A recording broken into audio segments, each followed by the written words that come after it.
Games you deserve.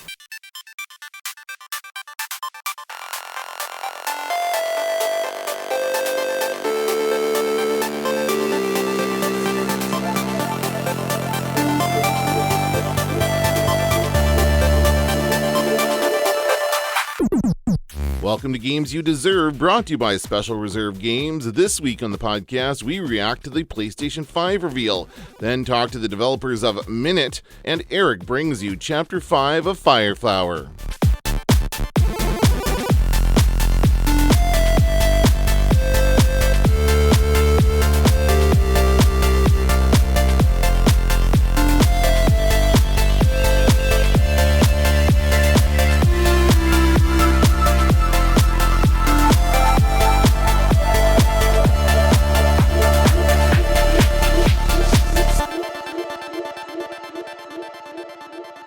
I have all this new technology, I was waiting for the new PS5 reveal to go out and get excited because I just wanted to do all my personal computing on a PS5, but they won't tell me when it's coming out. So I went out and bought this new computer. It kind of looks like a computer, in a lot of ways, the way they've got it set up vertically and that kind of thing. I was looking at it and it looks like one of those tall, like floor standing air filters, the fans, yeah. Yeah. It looks exactly like one of those. It's just shorter. I was waiting for the Eye of Sauron or whatever to be floating above the top of it. I was like, is this a Lord of the Rings thing? Is this the... Well, it does have that high def camera thing. So if you just stick that on top. Yeah, but I noticed what did they say at the very end? PS5. Oh, PS5 digital edition. With no disc in it. I bet you the one with the disc in it's more expensive. We're getting way ahead of ourselves though. We're talking hardware right now, and they didn't even start off with hardware. They started off with a PS4 game.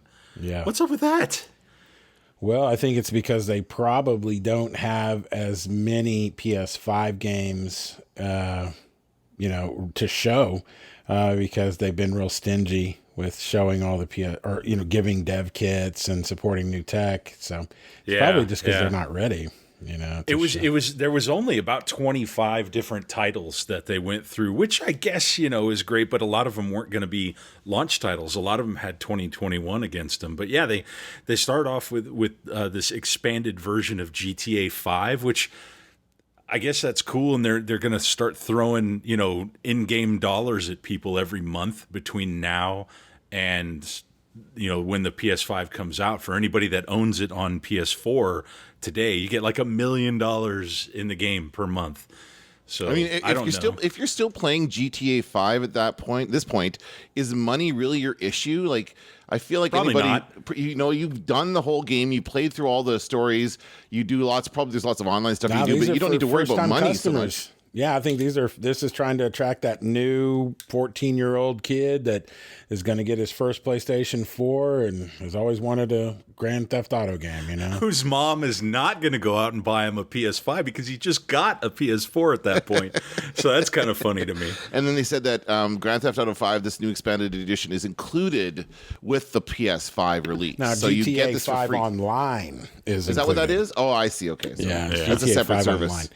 Yeah, well, I think it's kind of like, Call of Duty Warzone, it's like Warzone is just a free battle royale, and which I play every night, and I love it. You've never mentioned that before. No. Mm-hmm. Ray tracing. That was like that. See, I'd been watching people play with like Dr. Disrespect, who had that new PC, and he was playing SLI, where you basically are rendering between two computers or whatever, but ray tracing. So, just in Warzone. And then I noticed on PS5, that was one of their very big technical features to show ray tracing. That's what we were in Discord, Erik, while, talking in the Pepper chat with everybody. While things were coming out, and we'd see a game and people would start guessing, oh, what's that game? And then they said Hitman. And I was like, yeah, Hitman, quote, now with ray tracing, unquote, 3, and that should be called the name of it. But like every single one of those games should be called now with ray tracing. But it is a technical marvel to actually see it. It's beautiful. the first game, they even had some of that going on. The Spider-Man Miles Morales. So I don't know how much you guys follow comics, but I do. Miles Morales is kind of a different. I don't want to say new. He's newer, but he's a different Spider-Man. So it's going to be kind of cool to have this different perspective with a different Spider-Man. It's not Peter Parker, that we're going to be able to play. But clearly this is kind of based on the PS4's version of Spider-Man. I'm guessing they're reusing a lot of the same types of mechanics and gameplay in that, just using the new hardware. And New York City, probably the same map of New York City that they used in that game. Like it's going to be, with ray tracing. But it's also like kind of on the heels of the success of Into the Spider-Verse, which was an incredibly successful movie from last year with Miles Morales. All about Miles Morales. Yeah, so as a central character. So a lot of people are going to be familiar with that character now. And that got me excited. I like that Spider-Man game. I think it's a great take on Spider-Man. It's not quite the first game is not quite the movies. It's not quite the comic book. It's kind of its own thing. The character design is kind of different. They've got all those cool Spider-Man costumes you can unlock, and I assume there's going to be more of that for this one. So yeah, I was kind of excited to see that one for sure. Yeah, when they started and they opened it up with Spider-Man, immediately the costume difference, I knew. I was like, hey, it's Miles Morales. That's cool. Mm-hmm. So I wrote down in my notes, I wrote Spider-Man, and then in parentheses, I put Miles Morales. And then they play through the whole thing, and at the end, that's the name. It's Spider-Man Miles Morales. I just think that's fantastic. I can't wait to see if Marvel ever decides to drop him into a movie. It feels like an inevitability. Like they're gonna have to do that at some point. Yeah, they're running out of regular characters to use in their films. Wait. How could there be two Spider-Men? There can't be two Spider-Men. Can there? After the Spider-Man one, they rolled into something, and I thought this was great because we were just talking about this. I think even on the last episode, we were talking about racing games and arcade racers, and then this is the polar opposite, right? Gran Turismo 7. Yeah, and that looked amazing. I have to say, like, auto games always tend to do really well. Even the original Gran Turismo on PlayStation looked incredible at the time, and every release that they've had visually has just been stunning. This is no different. No different. Absolutely. I think that was my favorite one, was Gran Turismo, just because it's an iconic game. It was Gran Turismo 7, right? But it had great introduction by it. That was all in Japanese and subtitled, which I thought was just fantastic.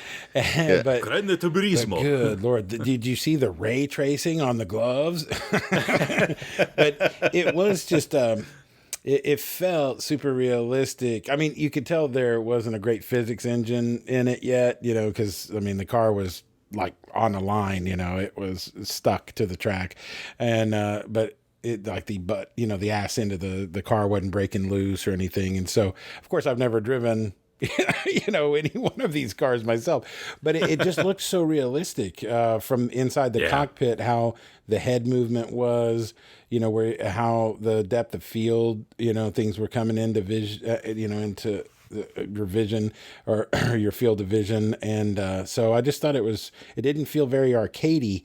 It felt more simulation. So I just was like, hell, man, that's going to be a lot of fun to play. Right in line with Gran Turismo, right? It's very simulation. Well, because I'm a pole position guy. God dang it. I grew up, pole position was the game, for me. And then, like I said, I did work on kart precision racing for Microsoft out of Terminal Reality that one time, and that was a fun game. But that was one that went too far into the simulation side. Yeah. And but it also had beautiful graphics, at that time. And so I just love seeing games, because there's very few things that you could play with PlayStation 5 or any of these other games where you have a real world thing to actually compare against. Hotline Miami is the most unrealistic game you've ever seen in your life. You're never going to have a real world experience that compares to that, but Gran Turismo, yes. So yeah, you can get really close, right, with something like that. The next game, you want to talk about ray tracing, they actually said this around the game. Ratchet and Clank Rift Apart, which, by the way, looks incredibly good. I mean, that just looks like it will be super enjoyable. But they mentioned they physically actually said, they talked about the ray traced reflections. And I noticed it when you looked at the floors in that trailer, things that were in the distance bouncing off the floor in their reflection. You could see how well that was drawn. And the other thing that I noticed about this one, when stuff was broken, the sheer number of particles on the screen that were going in all directions when stuff was exploding very much stood out to me on that one. It was like blowing up and they were just going everywhere, but you could still see each individual particle just shattering apart. They didn't say really cool. how big the SSD was on that thing, though, right? They just said hot. I don't know if that was released in the previous technical. Yeah, it just said reveal? high power SSD or something like that, and I was like, oh. Well, I know they've talked about it's best in class for its class, essentially. I mean, it is a very fast SSD. I don't remember if they ever said how big. I wanted to say like a terabyte, but well, that's what I was. I don't quite remember. That's what I was wondering, how big. And I mean, it would be nice to actually kind of know some of the technology that they are, stack it in there, because it seems like it would be very, very impressive. And, solid state drives. I mean, like I just got a new, PC, that has a solid state drive, and it's, PCIe and NVMe, M.2 SSE, so it's like, I would think that you would put that kind of description in, on a reveal. I think they did, though. They did. I've got the number here, 825 gigabyte SSD. That's what it says here on this. I just looked it up. 825? Yeah, so close to a terabyte. Yeah, and I think that was done during the hardware reveal, which was an earlier thing. They didn't show it, but they talked about all the specs. So do you think it is 1 terabyte, but the quote operating system is taking up a bunch of? Yeah, probably. Yeah, that makes a lot of sense. So after Ratchet and Clank, though, which obviously is a sequel, it's a franchise. They stuck to another franchise, right? Because all up through this point, it was all franchises. The next one was the first time we got to see an original title for this platform. Project, I don't know, is it Athea? I read it as Athea, but I mean Athea, right? So, what'd you guys think of this? They didn't really show much, but it's good to see a new original game. Yeah, it's good. Yeah, I mean it was very beautiful. I mean, like, the thing is, that should go without saying. Everything on this console looks beautiful. Like, there's no absolutely. That's the one thing they have to deliver is amazing visuals. Otherwise, it's just a PS4, right? So they have to have that. And I know they made the point of saying at one point, everything you've seen from now on is recorded on a PS5. So we know that that's what it looks like. And of course, if you've got 4K and all that stuff, it's going to look just amazing in your living room. So yeah, that certainly was the case for this game as well. But yeah, they didn't show us much as far as details go. No. I think the next game is one Smitty's really excited about. Stray.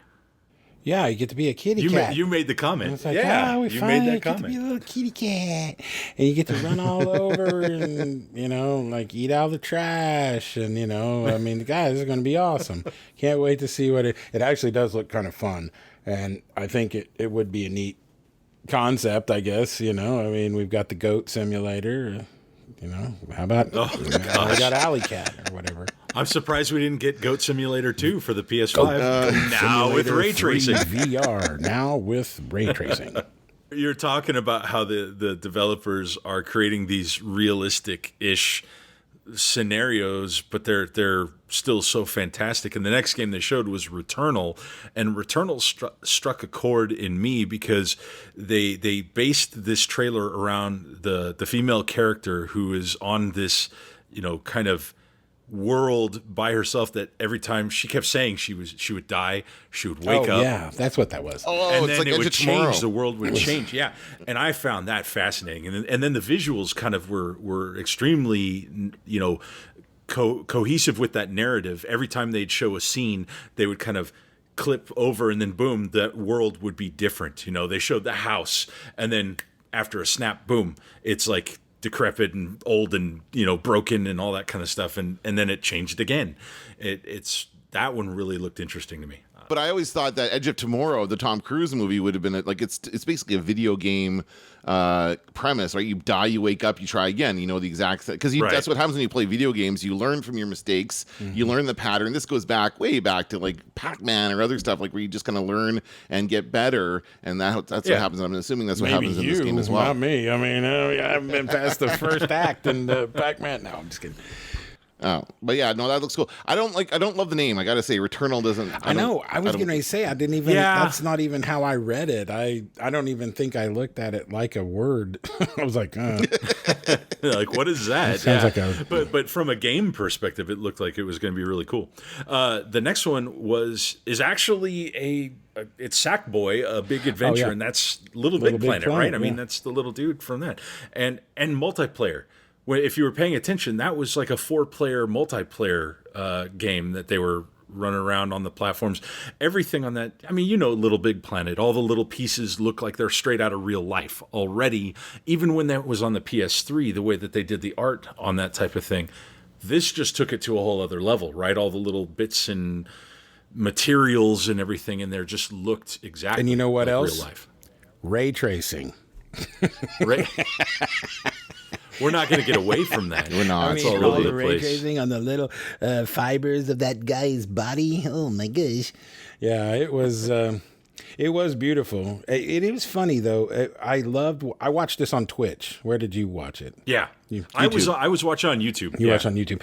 So I watched on Twitch. There was about 900,000 people on average on the PlayStation Twitch channel, and it was. Did you keep up with the chat? Oh yes, I did. It was mainly emotes and the word poggers. I mean, just whatever. I mean, it was just so that it was. But I also had Discord, our Special Reserve Games Discord. Oh, yeah, and of I course. was in Pupper Chat watching. Yeah. And so it was just funny to see the reactions, of everybody. But people guessing what it was, let down or excited. But, who's it? Ninja Unicorn, had a little problem, was like, what? So every game reveal here is third person or melee, just third person melee. I mean, what are we talking about? And then I guess he had a problem with the stream. He logged off some people. And then they had a first person. And what was that first person game? Was that, no, that wasn't, wasn't Stray. Which one had first person views? And hold on, I got to go back in the. Well, Gran Turismo had a first-person view, but that's not what he's talking about. Yeah, no, it was a first-person shooter. Okay. And I was just. It wasn't Resident Evil. Well, I know that there was the Ghostwire Tokyo. I think that's was what it a is. horror game with first person. I think that's what it was. Ghostwire Tokyo. That thing unfortunately, that's a Bethesda title, and that comes with its own baggage. Hey man, what, you hate the guys? What's the matter with Maryland? You don't like Maryland as a state? I mean, they got a terrible flag. But then that, oh my lord! But the Bug Snacks, BUGSNAX, Bug Snacks. Yes. That trailer that they played had 3D audio in it because I was in my headphones watching it. He's getting so far ahead of me on this. I didn't know that were we in an actual order on the review? I was actually rolling through an order, but that's cool. I don't mind because you're excited about it. That's great. Then they also showed Max Payne 14 and Serious Sam 20. Am I getting ahead now? Am I getting too far ahead now? What were you watching? Oh, well, I'm into the future. That's going to be in the next announcement. That's how far ahead I am, That's Eric. PS6, man. Well, I did. I must say, sitting there with the really beautiful gamer headsets on, with this fantastic internet connection and a beautiful PC, I felt like I was in the future. The future is now! Soon every American home will integrate their television, phone, and computer. You'll be able to visit the Louvre on one channel, or watch female mud wrestling on another. You can do your shopping at home, or play Mortal Kombat with a friend in Vietnam. There's no end to the possibilities. One little thing at the end, I was typing in our Discord, is like, oh, did you guys see who was at the end credits? There was a Mediatonic guy. There was a Remedy guy in there, so. Yeah, but did you see Nina? Yeah, saw Nina. Nina Struthers was in there, played by Maria Zook, and I thought that was hilarious because that is a fictional character, whereas everyone else is a legitimate developer. And if you don't know who Nina is, she is the presenter for Devolver Digital's E3 extravaganza video. That's one way to put it. I didn't clip her, but I put a clip from the last year's video in last episode of this podcast, and I watched that whole announcement, and I know who you're talking about, and I was confused for a minute. She usually ends up with a lot of blood on her. That's right. Yeah, that's right. Yeah. Isn't that weird how that happens? But yeah, as they were clipping through at the end, going through all these developers, it went by in a flash when they showed her, and I was like, wait a minute! I actually had to pause it and back up. I'm like, yeah, that's her, and that's hilarious. Do they not know that she's a fictional character? Oh, yes. I mean, and I can actually tell you how that happened is because there's a lot of filming that has ceased with all of the COVID-19 stuff. And I think Hollywood's just opening up tomorrow, right? June 12th, they can start filming again. And so Devolver and a lot of other companies that were recording things on sound stages and using different actors or film crews out of LA, all that went away. And so everyone was trying to get different messaging in for E3. So there was supposed to be a lot of other things done for everybody, including Sony. I know there was a lot of other things that were planned, along with Sony, Microsoft, any of them, that just weren't able to get done for one reason or another. So I think the Nina getting put in at the end was kind of a result of all that, and also because a couple other things couldn't get done, that everybody wanted to show. So, hats off to Sony for including that, because it's like an inside joke, and they're very much around the inside joke, and they're in on it. Trust me. But it was great though to see that, and there's going to be a bunch of people that watch this that aren't necessarily as familiar with Devolver, have no idea that was a fictional character compared to everybody else. So that's really good for the people in the know. So then they revealed the actual hardware. We finally got a chance to see not some mock-up of a dev kit or whatever. They actually reveal this thing. So it's like white. They showed it in vertical mode for the most part. It's got these white sides with that black center on there. You can see the first version had the disc slot on it. So yes, we are getting optical media as we talked about. I'm guessing that's going to mean at least some backwards compatibility. I noticed a USB-C port in front alongside a USB-A port, which was kind of nice. Thought that was interesting. Looked like a couple of other slots there too, maybe for, I don't know if it was like an SD card or something. There was some other little thin slot on the front, but you couldn't really make out what it was. And then, of course, the digital only version, which was a little bit thinner, no disc capabilities on that. I know that you've been dying to talk about the controller. Me? Yeah. Well, I wanted to talk about when they revealed it weeks ago, but you guys didn't want to talk about it. But my thing with the controller, here's the problem I have with it is that it doesn't look like a PlayStation controller. Going back to the first PlayStation, and you mentioned in one of our previous episodes, Eric, with the PlayStation Classic, when they released that, they didn't release the one with the DualShock analog sticks, and you prefer that version of that controller for the first PlayStation because it did come out for the first PlayStation. But ever since that came out, all those PlayStation controllers have had a similar shape and feel, and this one looks more like an Xbox controller than anything else. It looks, and same with I would say the same with the Pro controller for the Switch. It all looks basically like the same controller. So I think they've all kind of centered around this one design that basically is generic video game controller is what this is. Well, it had blue lights on it though. It had two little cool blue lights. Well, yeah, and sure, and it has, like, for example, now some benefits is it has a built-in microphone, which is great, and a built-in speaker. Well, you don't need that basically means you don't need a headset to talk to people. Well, I don't think that's what the speaker's for. I think it's probably going to be for like sounds of like like the Wiimote did, like that kind of stuff. The Wiimote had that though. Yeah. That's not new. No. And it also has a haptic feedback. Also not new. Yeah. I'm not sure what that means though. Is that different from the vibration?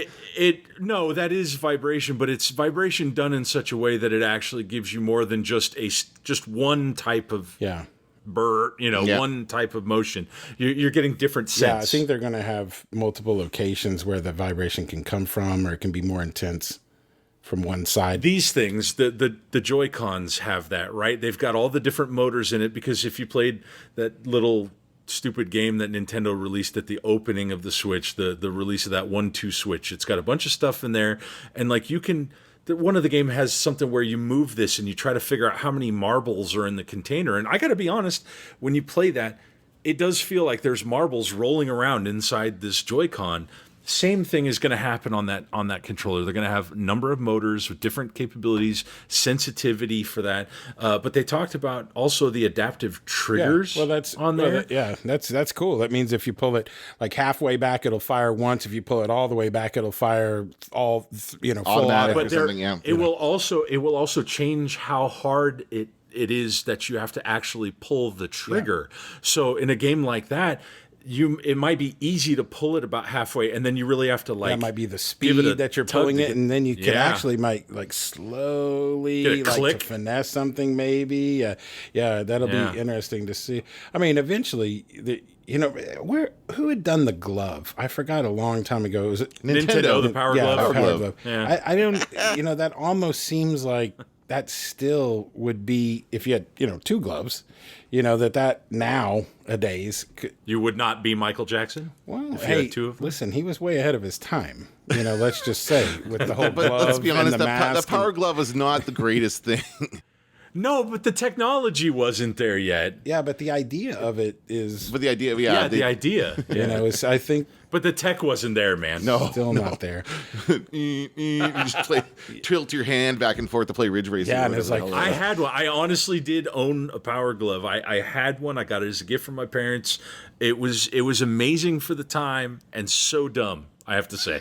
So. I love the Power Glove. It's so bad. Well, it was a pretty good reveal, though. I mean, it was neat to have it kind of revealed this way, where you didn't have a big stage where we were watching the reveal with 1,000 other people watching. I think this time everybody felt like they were inside that room, all getting to see it at the same time. In fact, I had a conference call today scheduled for 3:00, and they canceled to move it to tomorrow because everybody wanted to watch the reveal. They didn't want to miss out on the news as it broke.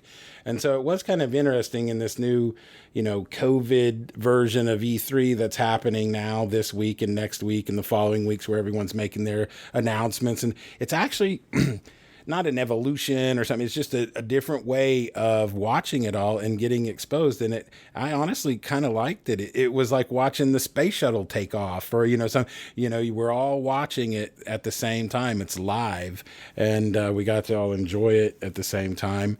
And it seemed like a cooler experience. It made me want to watch the reveal and sit there for the entire hour and watch everything with headphones on, because felt like you're part of the news. So anyway, good on Sony for putting together a really nice package and doing a lot of fun editing, and like I said, including developers, and I thought it was a pretty nice hour. It was pretty tight.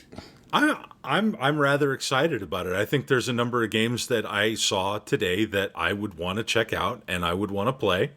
Yeah, so I'm probably gonna pick one up if it's not $1,000. That's the key piece of information that they didn't let us know is how much it's gonna cost, right? Did not share. Rumor has it, based on some sort of supposed misposting on Amazon UK, where they posted it like 599 pounds or euros or whatever, 700 US or something like that. 699 US. That's a lot of dough. I don't know if that's going to be true or not, but if it's 500-600, I still might pick one up. Being a PS5. They could do the digital could be $5. The digital version could be $5 as the cheaper version. Like they could pull an Apple where they have like a higher tier quality one, like the disc one with the disc drive is more expensive. They have a cheaper option for people. That could be what that is. But you've got all this ray tracing. Keep in mind though that this is going to be an Ultra HD Blu-ray player. They've got a remote. It's going to become a part of your entertainment system, and so if you start adding up the pieces there, it's going to have, all the capabilities. It's going to have HDR capability for the brand new HDR TVs that people are picking up, that type of thing. Yeah. I think for the right person, that's not an issue, considering some of these people are going to go, gosh, I've been on the fence about buying one of these, new Blu-ray players that I want. It's got the Ultra HD. Well, this already has it. That's what got me to buy the PS3. It is, yeah, that's exactly right. But I mean, on the pricing and the strategy with pricing, no matter what they price it at, they are losing money on the hardware. Oh yeah, because it could be priced at $999, right under $1,000, and they'd probably still be losing money on the hardware on every single thing you sell, because they're at least going to include one controller for sure, and but the hardware. So I just got this new PC, right, and it had a smoking hot graphics accelerator in it, and it's the 11 gig NVIDIA GeForce RTX 2080 Ti, which is VR ready. So that's what I've got in my PC now. With ray tracing. Well, it enables a hell of a lot of ray tracing. I know. And so I looked up just how much, because this was part of this PC that I was building, getting, it was like a pre-built that didn't have all the components priced out. So I went and looked at the RTX 2080 Ti. How much is that card? It's $1,200, $1,300. I think it's $1,300. And so that's just the graphics card. So let me see, if the PS5 went on sale for $700. Well, you just got $500 off the smoking hot graphics accelerator and got a whole, hard drive and everything else around it for free. So yeah, it's going to be, if it is, I almost suspect they're going to have $1,000 version of it, but that's not the mass consumer version of it. I think it's going to have let's see if we can predict the future. I don't think they'll have backwards compatibility across all Sony disc-based games out of the box, but I bet you they sell an accessory that might do that. It might be a disc player that will receive any disc. Once you get to a certain level, I think they might have it backwards compatible to PS4, because everyone still has their PS4 games. That better be out of the box. Yeah, but they have to do, like, when it comes to the older games, they can just have it like Nintendo has, where they have all their older games available online for people to play, and they can just do a similar thing with their PlayStation Store or whatever, and have all these older games. But do you have to buy them again? You have to buy them again. Yeah, you have to buy them again. Yeah, that's the problem. So that's a shame, though. Yeah, that's the case. Well, but they'd be $5 or something like that. It wouldn't be very expensive. Or if you could put that disc into some device and it would authenticate that you do own it on disc, and then maybe you got it half off for a digital download. That would be good. Something along the. I just have a feeling that there's going to be an accessory that allows for, and I'm serious, I don't know any of this. I have not privy to any kind of insider information. From the way he was saying this? No, this is not. It's going to be a headline tomorrow. Bro, I'm not involved on. Sony lawyers are coming for you. Trust me, I have never, ever in my life had this discussion with anybody at Sony or anybody else. This is purely a consumer opinion here being expressed. But it seems like, because I've seen that before, where they have an accessory, an extra disk drive, external hard drive, those kinds of, kind of idea I still think could probably be around here, because, even though it's a terabyte hard drive, well, there is a 2 terabyte hard drive that does exist. You can have more storage, and you could probably and so the only thing that made me think about that is when they did advertise the fact that there was a HD camera, additional accessory, and then that there was this media remote, probably an additional accessory, of course, yes. So and headphones. That's right, and the charging device or whatever, all that stuff. And everything looks like the Tower of Sauron. With the eye. That's right. They had the HD camera, too. If you put the camera on it, then that's the Eye of Sauron, and then you've got a Lord of the Rings episode happening right there. But anyway. I honestly, though, this was still a super exciting event. I think, no matter what type of gaming you like, and if you're a fan of games at all, even if you're not somebody who goes and runs out and buys every single PlayStation, you still probably will tune in and check all these videos out just to see what's coming. And we don't have a release date yet, though, right? No release date? No, they said later this year. And at the end, he said we'll be releasing later this year. But then at the very beginning of the video, it said 2021. And so, I think There was gonna be December, conflicting. Well, I mean, if they're not doing a Christmas release, what are they doing? I mean, I don't know. I mean, that's.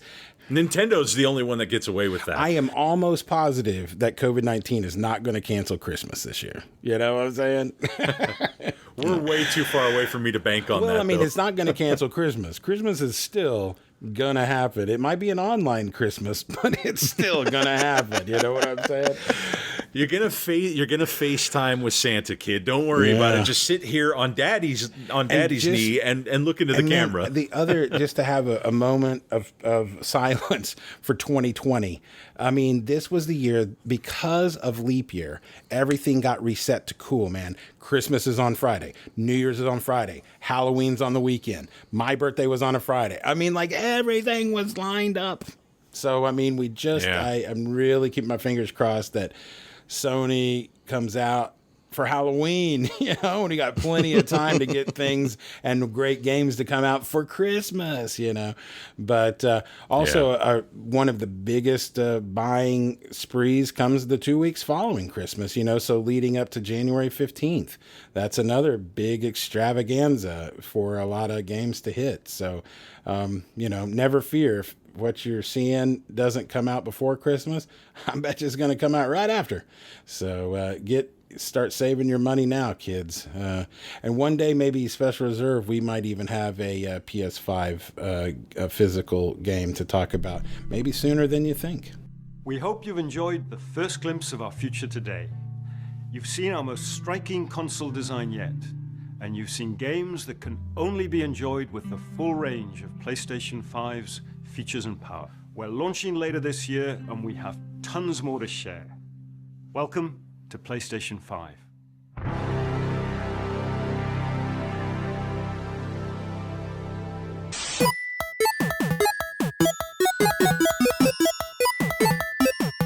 So we're going to do another developer spotlight this week, and this week we're going to focus on a previous release from Special Reserve Games, and that is Minit. Minit is a great game where you actually, I don't want to say die, but you are cease being able to play actively every single minute.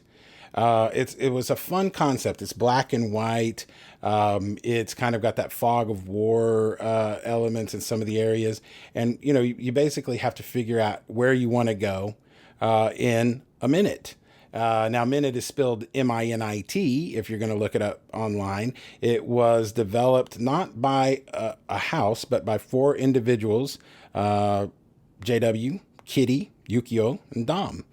And oddly enough, when we were putting together the jacket cover for Minit and everything that represented the logo of the developer that we put on the jacket covers or anything, the cartridges as per the template for Sony or for Nintendo, they all pushed back and said, well, we need a developer logo because these are just 4 people's names. And we said that they still don't. And I said, well, that is the logo. And so they said, well, you're going to have to at least stack them two by 2. And so if you look at any of them, we still could put the developer logos on the front of the cases back then. And it didn't just have to be the publisher. And so anyway, just a little side note about Minit. It is one of the only games I've ever seen where every member of the development team is listed on the front of the jacket cover.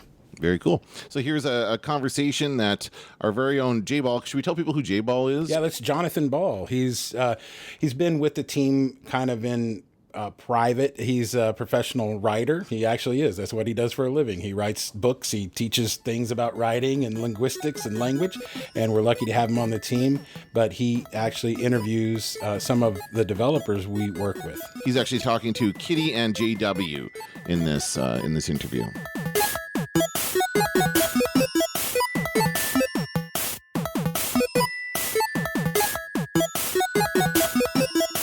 Thanks very much for talking to me. What I really like about Minit, it has that very clear engine or clear mechanic. So I'm wondering how you kind of settled on that core mechanic of dying, every minute, and if there were other ways that was operating earlier. Did you have a different way that worked early, or different kinds of constraints before you settle on that particular constraint? So Minit kind of came from Adventure Time, and like we really love Adventure Time and how every episode is a different adventure. So taking that core of having a different adventure every time, we turn it into a minute. Like you have a minute to explore, and no Whatever matter direction you go. you head in, there's always a new adventure waiting for you.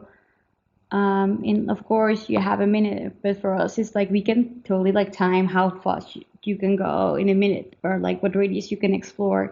And to be really honest, the game is designed to like go over in 40 seconds. So we know for sure that every puzzle we created is possible. Yeah, I think that also loops back to what you said about it's like boiled down, or we sometimes call it like a condensed game. Because we have that minute constraint, it allowed us to cut out all the fluff, because you don't want to waste anyone's seconds. You know, every second is precious, so we don't want people replaying stuff. We want every minute to kind of feel fresh and exciting. So you're not fighting the same enemies over and over again, not solving 100 different box pushing puzzles. And it was super fun to work like that. I think it. What do you want to say? Also, for me, it's super fun to watch. Whenever I see people playing, like you can have two people playing the same game, and then as soon as they're finished, some people finish with 40% secrets left, or others finish with like no coins or something, or they're completionists and they've finished the full game, including all secrets. And I think it's really fun to see each playstyle.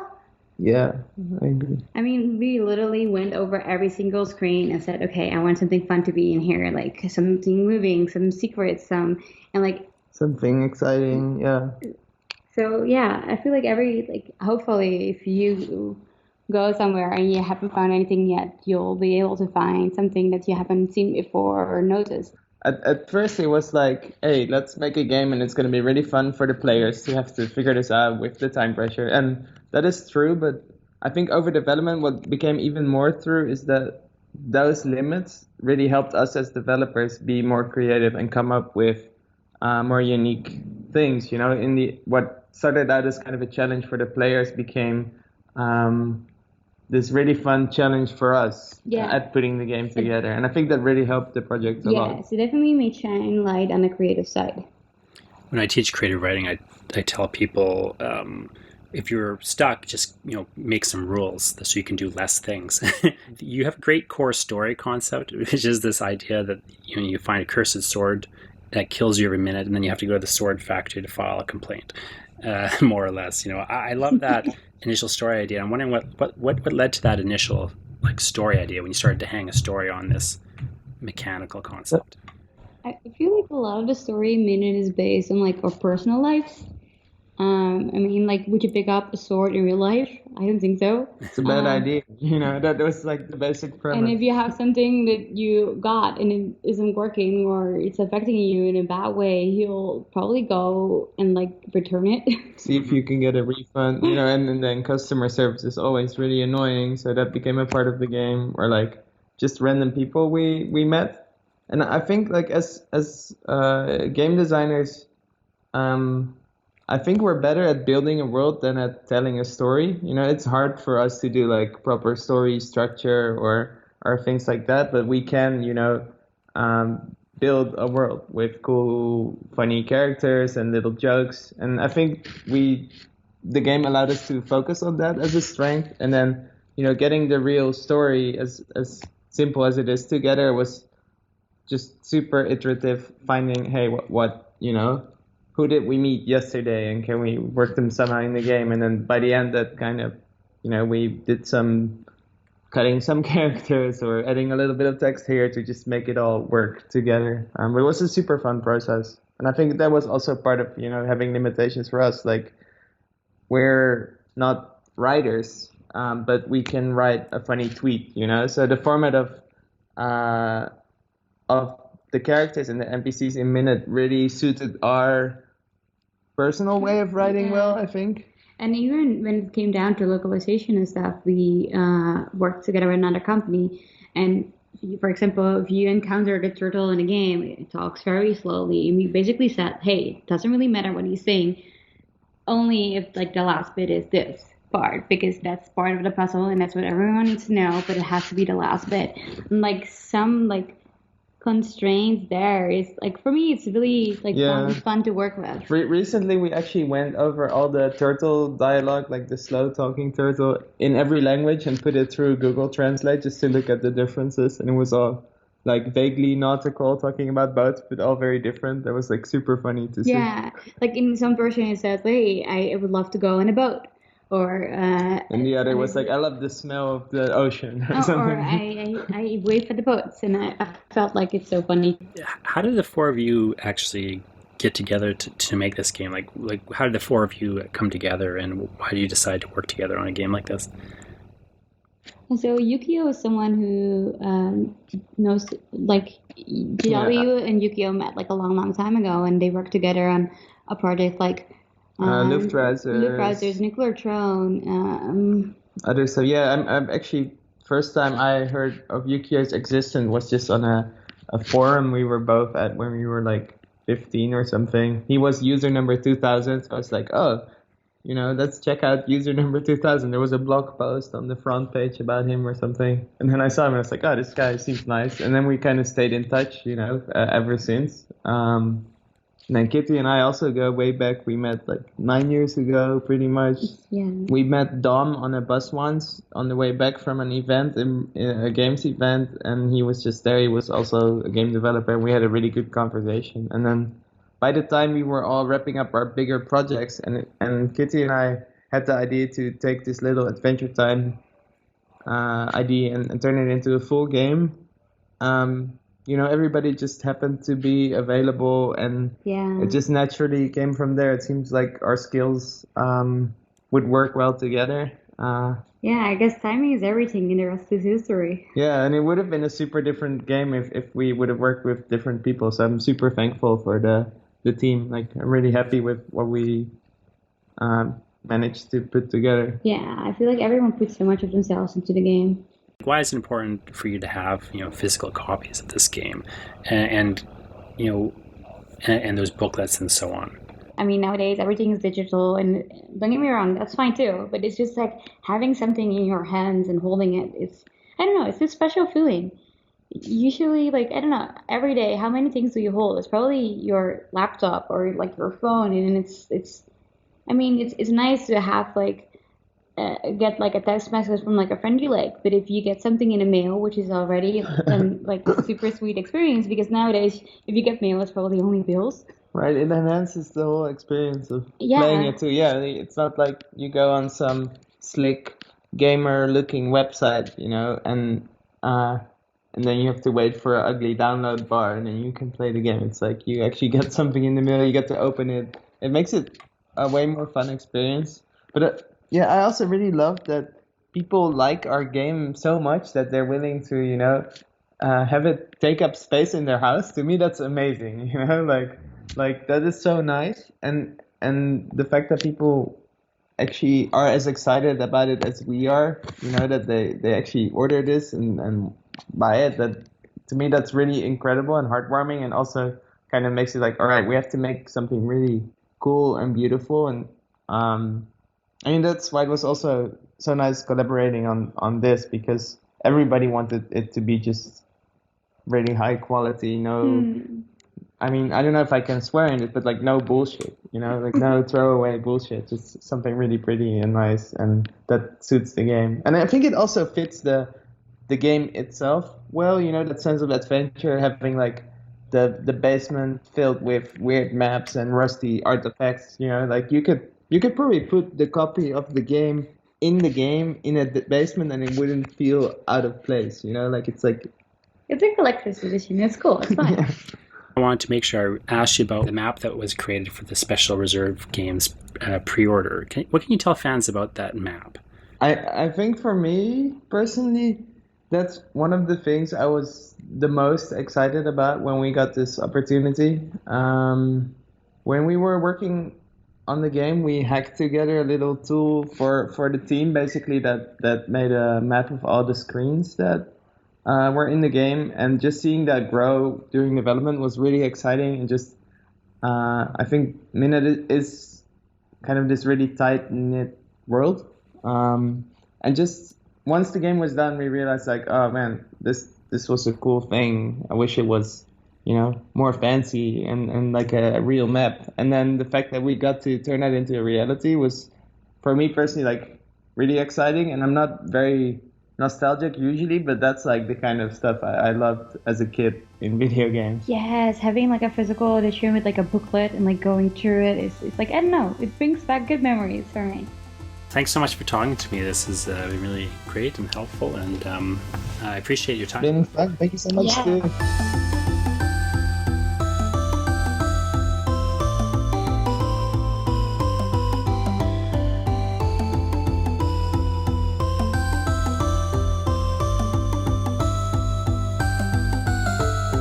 During the last episode, Nintendo goes head-to-head with Lego and walks away a winner in the courtroom, but a loser in the world of plastic bricks, as the NMB block toys are put to rest in 1972.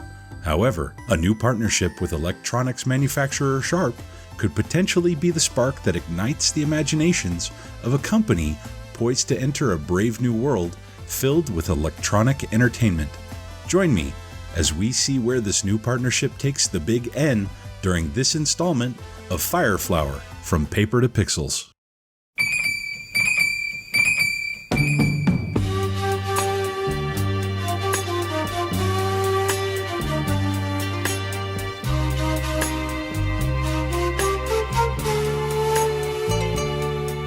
The Kosenju SP series of light guns and targets were a hit with the children, young and old, and Nintendo kept the action coming with their follow-up called the Kosenju Custom Series. These new light guns, although more expensive, really upped the ante, increasing their effective distance from the mid-20-foot range to nearly 300 feet. However, at that range, it is nearly impossible to hit the smaller targets. This series introduced both new guns and new targets, including the Custom Gunman, who would fall when shot, but after collapsing to the ground for a bit, would stand back up on his own to continue the fun.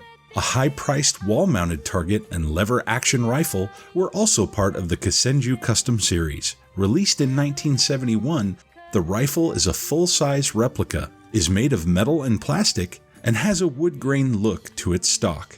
An optional scope attachment was released that is now quite rare. Light gun entertainment wasn't relegated to small-time home entertainment either.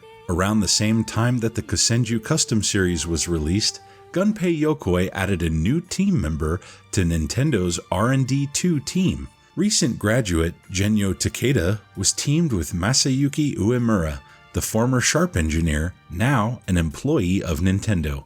Their task was to develop a larger-scale electronic shooting range system that could be installed into abandoned bowling alleys. In 1973, the laser clay shooting system was born. Players would stand near a kiosk where their light rifle was attached, and in front of them, a large mural of a nature scene was displayed across the wall.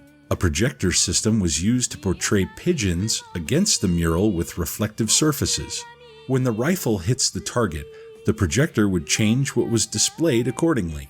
Legend has it that on opening day of the first laser clay shooting system, filled with an anxious crowd, a technical glitch caused the system not to register the scores correctly based on the player's shots. Takeda himself is rumored to have gone behind the scenes to update both player scores and what was projected manually on that first day just to keep the game running and the crowd happy. The first few locations for the laser clay shooting system were a success, and Hiroshi Yamauchi was poised to continue expanding the new game to other interested buyers. The Nintendo Leisure System Company Limited, a new subsidiary of Nintendo, was created to handle the manufacture, installation, and maintenance of these systems. However, in late 1973, a tragic turn of events occurred, as the Organization of the Petroleum Exporting Companies, or OPEC, moved to inflate oil prices nearly 400% globally.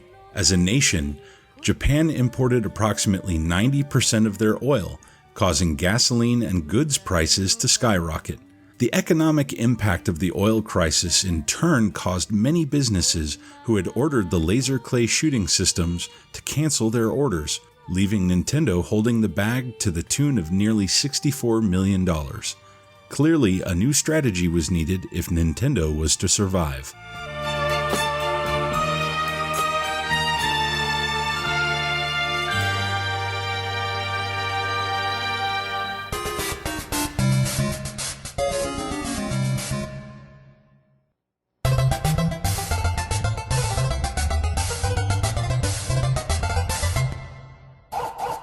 Although expensive, the system was quite popular.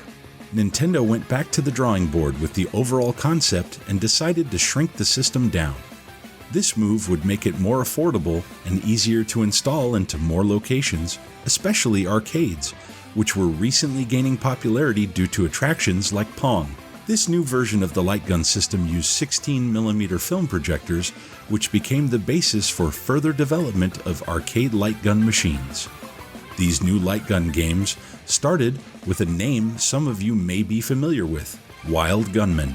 In Wild Gunman, the player wears a holstered gun and faces off against one of 4 actors projected from one of the 2 16mm projectors onto the screen. When the gunman blinks, just before drawing and firing his weapon, the player needs to shoot the gunman down. Depending upon the outcome, the gunman either falls, having been shot, or completes his shot at the player.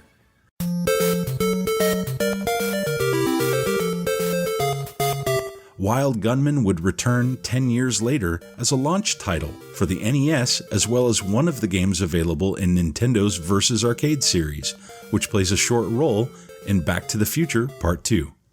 The format used by Wild Gunman was also used in a number of other games. In 1975, the game Shooting Trainer was released, where the player would accumulate a high score by shooting bottles that appeared on the screen. The top score that could be achieved in Shooting Trainer was 40. In North America, this was released by none other than Nintendo's future competitor, Sega. A sequel to Shooting Trainer was released a few years later called New Shooting Trainer. That's right, Nintendo's habit of sticking the word new in front of something didn't start with the successor to the 3DS. In this improved version, there were some visual differences, a screen in the middle that showed your score, and the top score possible was now 50. However, if you made it to 46, you won a free play. A slightly different cabinet design, still with 16mm projection, was used for the 1976 release of Skyhawk, where the player shoots down enemy planes with a two-handed gun. The system was further shrunk down for 1977's release of Battle Shark, a similar game to Skyhawk but on water, and redesigned yet again for 1978's release of Test Driver, the first of these releases not to feature a gun, but a steering wheel as the controller. Nintendo also developed a more risque game called Fascination, where the player would shoot at a woman in a dress. Whenever she struck a pose and the player shot her, a piece of her clothing fell off until she was without clothes. For obvious reasons, the game never saw the light of day, but Nintendo's venture into light sensor technology, paired with toy guns and 16mm film projectors, blazed a path into arcades that was soon to pay off in a big way.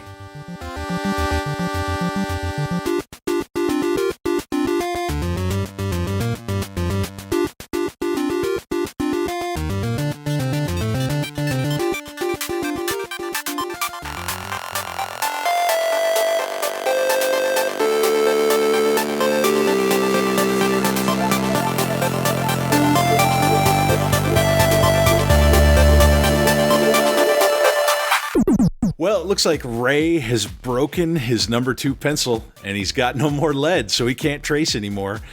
That means it's a Game over.